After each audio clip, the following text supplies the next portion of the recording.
भी आया, क्या वजह है? पहले तो बड़े कूल डाउन हो गया, आप तसल्ली से समाज जो है वो चलवा रहे थे, सारा कुछ हो रहा था। देखिए बात ये है,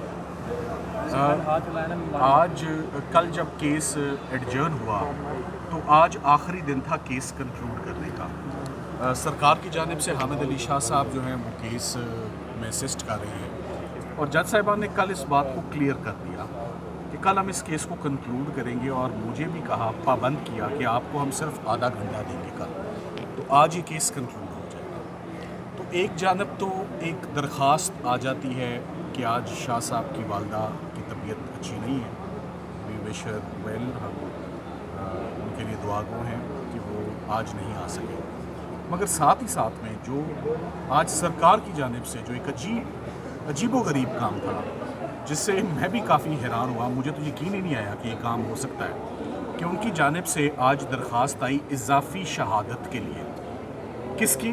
डोनाल्ड लू की एडिशनल स्टेटमेंट एपेलेट कोर्ट अब देखे तो हैरानगी की बात ये थी कि ये फिर मज़ीद जिस पे स्ट्रेट अवे ऑनरेबल जजेस ने कहा आप चाहते हैं कि ये केस का फ़ैसला 2 से 3 महीने तक ना आए, इसका और कोई एंगल है ही नहीं। एक तरफ आप एडजर्नमेंट मांग रहे हैं कि आज कार्रवाई ना करें, दूसरी तरफ आप स्टेटमेंट दे रहे हैं कि डोनाल्ड लू। तो बात ये है, डोनाल्ड लू की स्टेटमेंट आनी थी तो तफ्तीशी पहले सोया हुआ था, 2-2.5 साल इंक्वायरी चल रही थी, तब वो क्यों नहीं शामिल हुए? जिस दिन फैसला हुआ ट्रायल कोर्ट में डोनाल्ड लू क्यों नहीं आया? उसकी स्टेटमेंट वहाँ क्यों नहीं आई? एपेलेट कोर्ट में जब अपील आ गई तो तब क्यों नहीं यहाँ पर एडिशनल एविडेंस की दरख्वास्त 428 की जो आज सबमिट हुई है वो तब क्यों नहीं हो गई? जब अपील पे समात 2.5 महीने पहले, 3 महीने पहले सर्दियों में शुरू हुई, रमज़ान से पहले, तब क्यों नहीं वो दरख्वास्त आई कि डोनाल्ड लू के बगैर हम केस अपना नहीं साबित करें? सो कल जब सरकार को बहुत टफ टाइम मिला और कल जब तकरीबन सरकार का केस कहीं से संभल नहीं रहा था, तो आज जो उन्होंने अपनी दरख्वास्त दायर की है ना, मैं तो इसको ऐसे देखता हूँ कि उन्होंने खुद एतराफ़ कर लिया कि कल ये दोनों मुलजिम बरी हो गए और केस नहीं संभला हमसे। मेरा सिर्फ और कोई एंगल नहीं है इसको देखने का। इस एप्लीकेशन को फाइल करना इस स्टेज पर इस बात का एतराफ़ है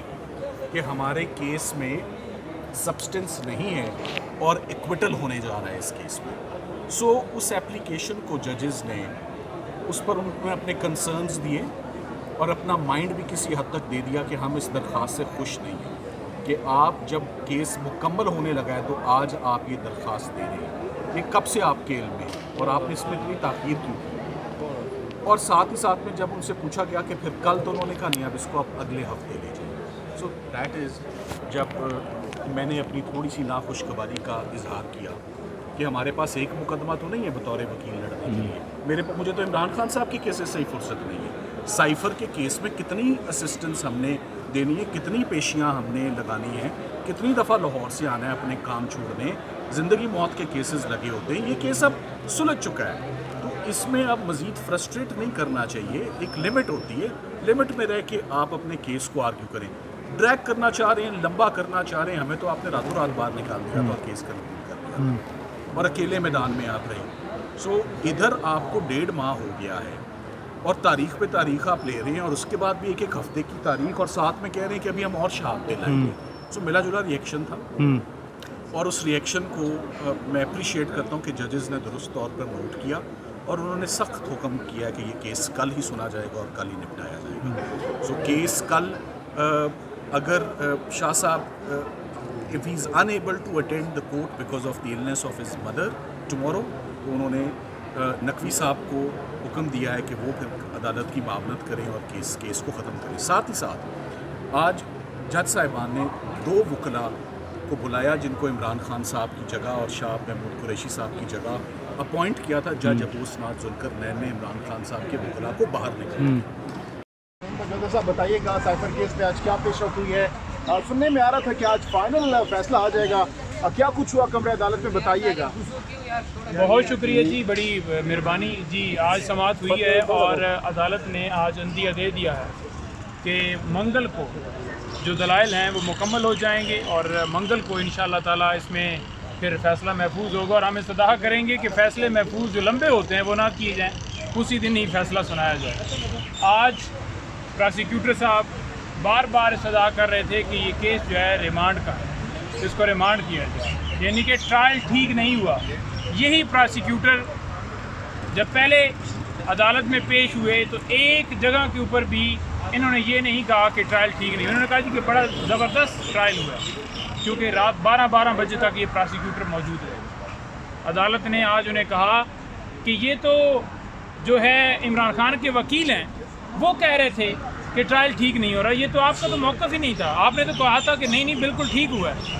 तो उसके ऊपर उनके पास आएँ बाएँ शाएँ के अलावा कोई जवाब नहीं था। आज फिर वो जलील हुए हैं, आज फिर वो रुसवा हुए हैं, उनके पास कोई लीगल ग्राउंड नहीं था सिवाय इस चीज़ के कि इस केस को लटकाया जाए और एक ही मामले के ऊपर, एक ही नुक्ते के ऊपर बार बार रिपीटिशन हो रही थी। और इंडिया की कोई जजमेंट्स हैं उनका हवाला दे रहे थे और कह रहे थे कि जनाब जस्टिस जो है वो जल्दी देना जो होता है वो ज़रूरी होता है, ताकि किसी को इंसाफ जो है वो मिले तो जल्दी मिले। तो आज चीफ साहब उसके ऊपर मुस्कुराए कि आप जो हवाला दे रहे हैं कि जल्दी, यानी कि ट्रायल चला कर तो आप कह रहे हैं कि ये इंसाफ हो रहा है। तो उन्होंने कहा कि जिस तरह से ट्रायल चलाया गया है, क्या आप समझते हैं कि ये ट्रायल ठीक हुआ है?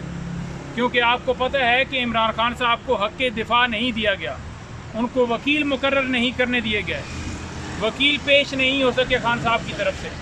तो जब हमारी तरफ से वकील ही नहीं पेश हो सके और ख़ुद ही सरकार ने वकील अपॉइंट करके और खान साहब को सज़ा सुना दी, आज अदालत ये भी कह रही थी कि समझ नहीं आती कि इतनी जल्दी क्या थी ट्रायल कोर्ट में, कि क्यों इतना जल्दी ये ट्रायल चलाया गया।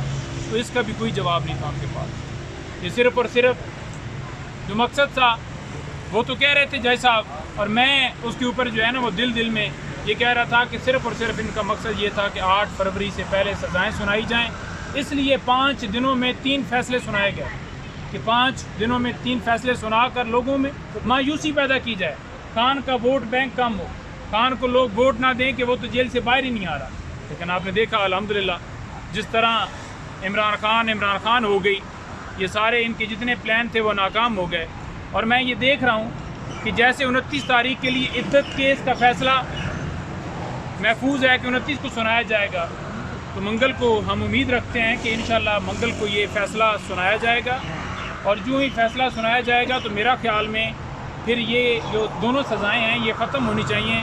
मुझे नज़र आ रही हैं कि ये सज़ाएं ख़त्म हो जाएंगी, क्योंकि जैसे ट्रायल चला है उसमें है कुछ नहीं। हाँ, ये अलग बात है कि आप अगर मनमानी करें तो जैसे आपने जो टेरियन वाइट केस के अंदर जो है फ़ैसला अपलोड करके फिर जजमेंट हटा दी, या इस तरह का कोई मामला ना उठ जाए।